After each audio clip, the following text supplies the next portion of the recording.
That's right. We house the task force at the Department of Commerce. We will convene data scientists, members of the manufacturing industry, technologists, and various other stakeholders to advise members of Congress and our federal government about what the future of AI legislative and regulatory policy should look like, so that, again, everyone can meaningfully participate, be skilled up, so that they can fit right into an economy driven by AI. And also, we want to make sure that people's privacy is protected and that these algorithms are unbiased.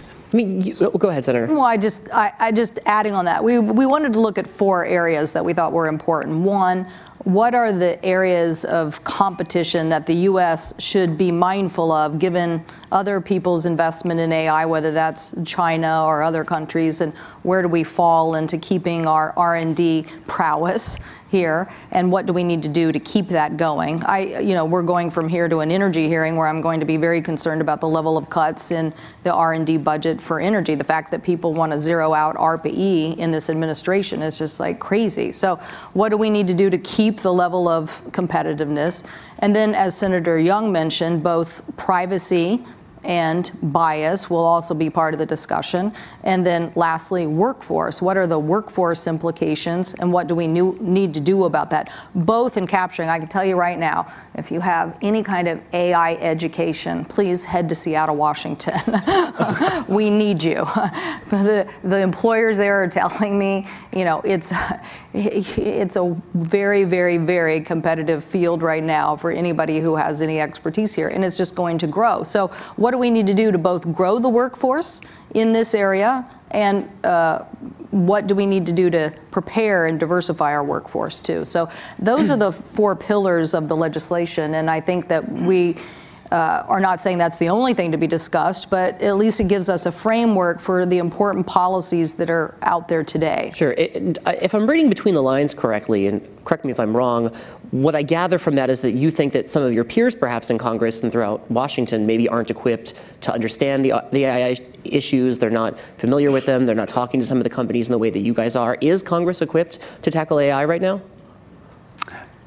I don't think we are. That's why we've created this panel. I like a measure of humility from my legislators, and this is certainly an emerging field. And what we need to do before we prescriptively regulate or legislate in this area is understand what sort of challenges and opportunities are created by this technology, recognizing it's inevitable that we will continue to have advancements in machine learning and data science and all the other sort of subsets of artificial intelligence.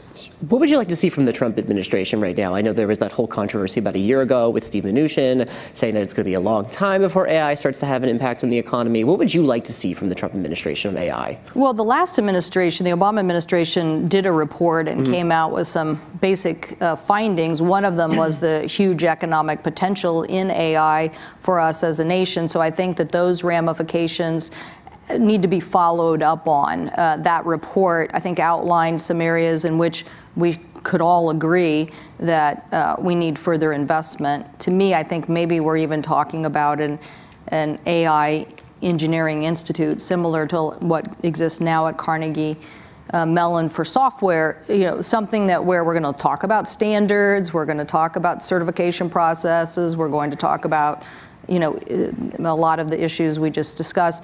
So what is that next phase of development, and then following up on what are some of those applications that best are suited to us at the federal level, those applications that are going to help us, whether it is cybersecurity or disaster relief issues, big data information driven. It kind of bugs me that the Europeans on the weather forecasting, just because they use supercomputing for their algorithms, are constantly producing better data on storm and storm impact than we are. So what are we going to do to stay competitive on some of these important issues? So I think the Trump administration should take the Obama administration recommendations here and go further on that investment. Now, I don't know where the president is on science. If I could, do anything, I would give him a little tattoo right there, science, because I think I think he needs to put a more down payment, on these areas. But that's again a very Northwest perspective of,